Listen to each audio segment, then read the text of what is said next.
Here in Philippines, the volcano named Taal, boom.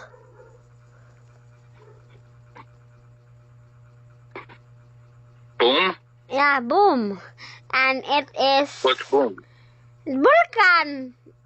And it have a mini lava come out of the volcan bomb.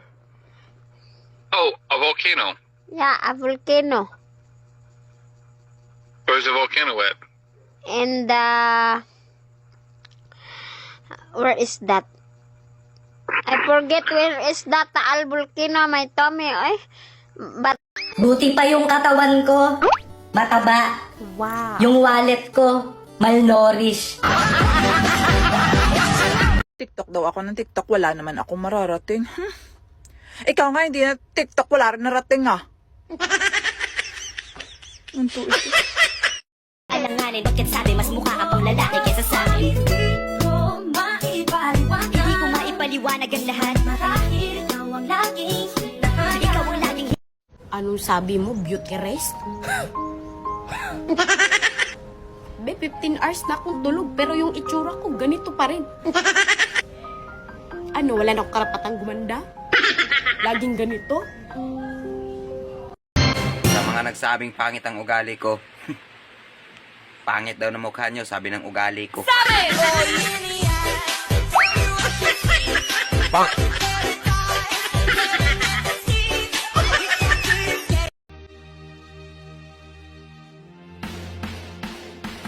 Sabihan mo lang yung kapit mo, wag na kami idamay-damay kung ano-anong ginagawa niyang mga istorya para sa aming pamilya dahil hindi kami nakikialam sa buhay ng mag-asawa. Pangit daw ako sa TikTok. Hoy! Para sabihin ko sa inyo, ha?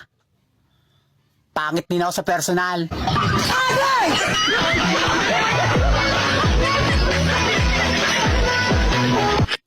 Gumala habang bata. Kasi kapag nakagawa ka na ng bata, hindi ka na makakagala. Ang ganda-ganda ko raw sa mga filter na ginagamit ko. Kahit di naman daw ako maganda sa personal. What?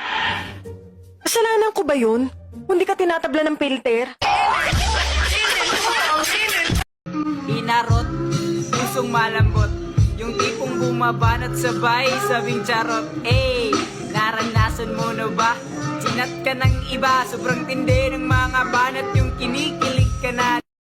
Huwag mo akong pakialaman kung gumagamit ako ng filter. Ikaw nga ginamit lang.